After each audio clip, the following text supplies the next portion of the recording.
it's supposed to feel.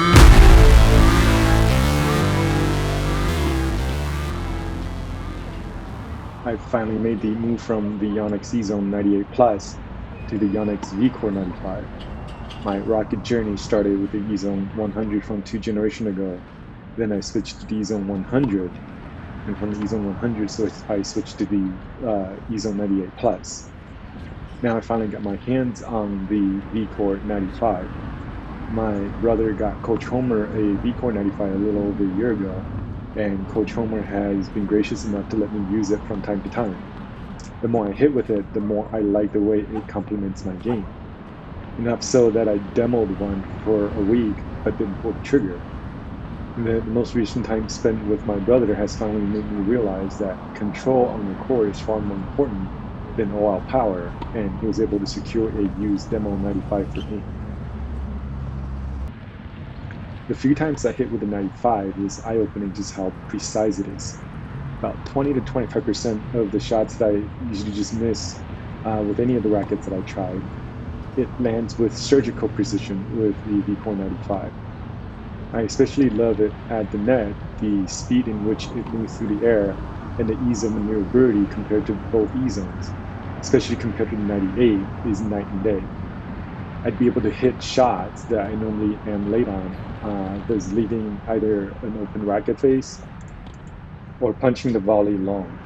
With the 95, even if I'm late to the ball, I'm able to sort of muscle the racket in place so that the racket face is not too open, leaving a volley that lands too long or stays up for the opponent to blast. This is probably the biggest win for me on the VCore 95 compared to the EZone 98. Here I have the Slinger Bag set up on my side of the net, speed dialed at 930, feet dialed at about 9 o'clock position. This is my usual drill for consistency. Switch back and forth from backhand drive to a backhand slice to a forehand drive after I've made at least 10 consecutive quality shots in a row. So no shanks that barely clear the net, or else I will restart the counter. Normally, I would go through a full hopper and sometimes just simply give up on getting all 3 shots to complete the 10 in a row cycle. But with the VCore 95, I was easily able to get 6 to 8 shots in a row pretty consistently, and was also able to get 10 shots quickly to move on to a different stroke. Speaking of different strokes, the slices are like butter. The launch angle from the VCore seems consistently lower than that with the E-zones. So fewer sitters and low but consistent net clearance, and the slices will punch through the court or land short and double bounce before the baseline. Between the two backhand strokes, I say the slices are far better on the VCore 95 than the EZone 98, while the drive backhand was a slight improvement. I gained accuracy and consistency on the drive backhand, but lost some power and court penetration. On the forehand side, it's more of a meh compared to the 98 Plus. I'd have to take a much bigger cut with the 95 to get the same result. The lack of power is far more evident on the forehand strokes compared to 98 Plus. The 98 Plus is just an absolute beast on the forehand, even more so than the 100. Not mistaken, the EZone 98 Plus has the highest swing weight out of all 3 sticks, and by a huge margin too. I think only the VCore Pro 97 HD has a higher swing weight from the Yonex 90. At a rated 340 grams swing weight, it plows through on the forehand side. Once you get the swing going, it ain't stopping. I think the VCore 95 was rated at 326 grams swing weight. Correct me if I'm wrong. My brother's recommendation also, I'm trying to develop a block return on the backhand side. I've set up the Slinger Bag on the opposite baseline at max speed on the speed dial and minimum feet speed to allow me to sit up in position to receive a serve.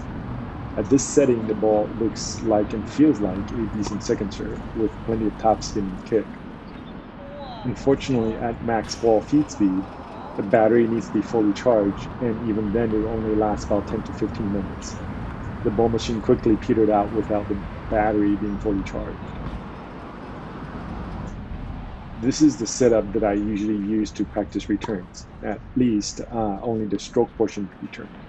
Because the minimum launch angle is still pretty high, I usually prop up the rear wheels with the oscillator to point the launcher down a little bit.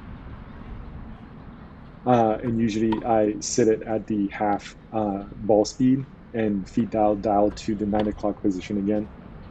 Since you don't get the time of ball in flight, you only really have time to react to the launch of the ball and need an extremely abbreviated swing, like a real return. And again, the goal here is simply to block the serves back on the return and initiate the point. Here's the EZone 100 and EZone 98 hoop size comparison. The racket on top is the 98. The racket on the bottom is the 100. I've got the top pretty much lined up. Hold on 1 second. Just a little bit more. The 98 has a slightly shorter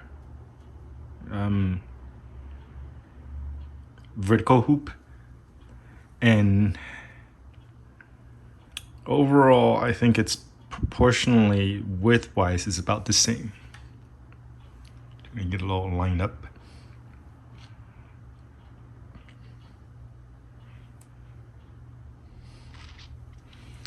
So the 98 and 100, very subtle difference in terms of the size of the hoop. I mean, we're talking about 2 square inch-ish. I know the 98 and the 95 is an odd comparison because they're not even the same lineup.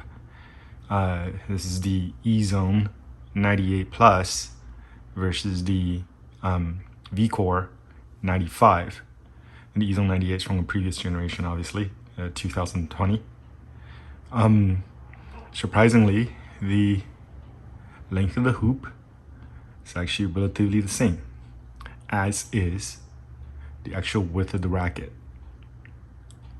The primary difference between the two rackets actually is down by closer to the throat, where the 95 is appreciably thinner. And obviously the string pattern is much different too. It's the 16 by 20. You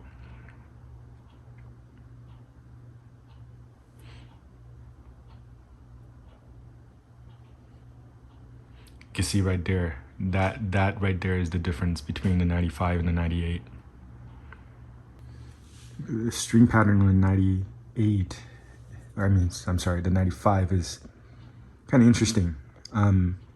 It's a lot more open up top. I would say the top 5 or 6 crosses is significantly wider or more open than the middle maybe 10 crosses. In fact, the crosses remain pretty tight all the way down to maybe the last 2 crosses. So when I was hitting serves, I noticed that between the 98 Plus, which is half an inch longer, and the 95, I actually didn't feel like I was mishitting the serves because the balls, when I hit them on the sweet spot on the 98, would end up just a little bit higher, half an inch higher, so maybe about 2-3 strings higher on the 95, which has more open string patterns on the top.